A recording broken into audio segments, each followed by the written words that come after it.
రాష్ట్రంలోని బీసీ కులాల అభివృద్ధి కోసం కూటమి ప్రభుత్వం కృషి చేస్తుందని కర్నూలు ఎంపీ బస్తిపాటి నాగరాజు అన్నారు. మహాత్మా జ్యోతిరావు పూలే 199వ జయంతి సందర్భంగా నగరంలోని బిర్లా గేట్ సర్కిల్లో ఉన్న పూలే విగ్రహానికి జిల్లా కలెక్టర్ రంజిత్ బాషా, పాణ్యం ఎమ్మెల్యే చరితలతో కలిసి ఆయన పూలమాలలు వేసి ఘన నివాళులర్పించారు.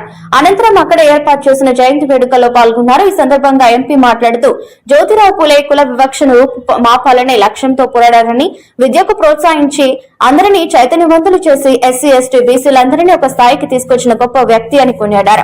బడుగు బలహీన వర్గాల కోసమే నాడు తెలుగుదేశం పార్టీని ఎన్టీఆర్ స్థాపించారని, అందులో భాగంగానే నేడు ఆ పార్టీ నుంచి బీసీ కులానికి చెందిన తాను ఎంపీగా ఉన్నానన్నారు. బీసీల కులగణన పారదర్శకంగా జరగబోతుందని, కులగణన జరగడం వలన బీసీలు అన్ని రంగాల్లో ముందుకు వెళ్తారన్నారు.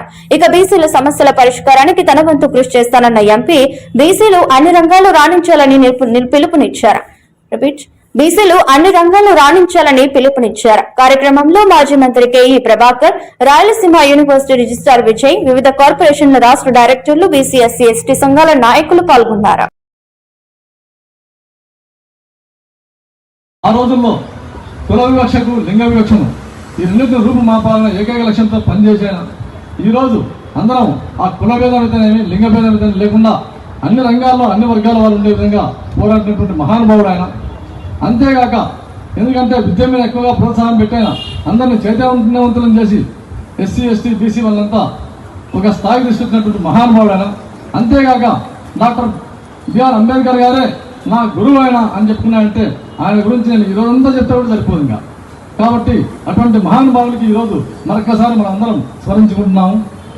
ఇకపోతే మన బీసీ సోదరుల గురించి నేను 2 విషయాలు చెప్పాలనుకున్నాను.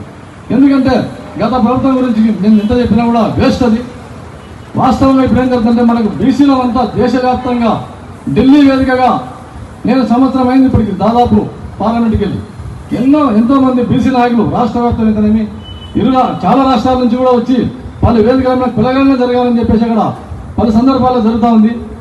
కాబట్టి పార్లమెంట్ నుంచి కూడా కులగణన స్పష్టంగా జరగాలని చెప్పేసి అది మెమోరాండం పెట్టారు. ఆల్రెడీ దేశవ్యాప్తంగా చాలా నిజాయితీగా పారదర్శకంగా జరిగినప్పుడు ఆ కులగణన మనకు అన్ని రంగాల్లో మనం ముందరికి పోదామని చెప్పేసి తెలియజేస్తున్నాం. అంతేగాక నరేంద్ర మోదీ గారి యొక్క నాయకత్వం ఉండగానే మనకు బీసీలకు సపరేట్గా ఒక మంత్రిత్వ శాఖ రావాలని చెప్పేసి కూడా ఒక డిమాండ్ ఉంది అక్కడ. కాబట్టి దాన్ని కూడా సాధించుకోవాలని చెప్పేసి మనం చెప్తున్నాము. అంతేగాక ఇక మన రాష్ట్రం విషయానికి వస్తే మన తెలుగుదేశం పార్టీ గవర్నమెంట్ పుట్టిందే మన బడుగు బలహీన వర్గాల కోసం. అది మీ అందరికీ తెలిసిన విషయమే.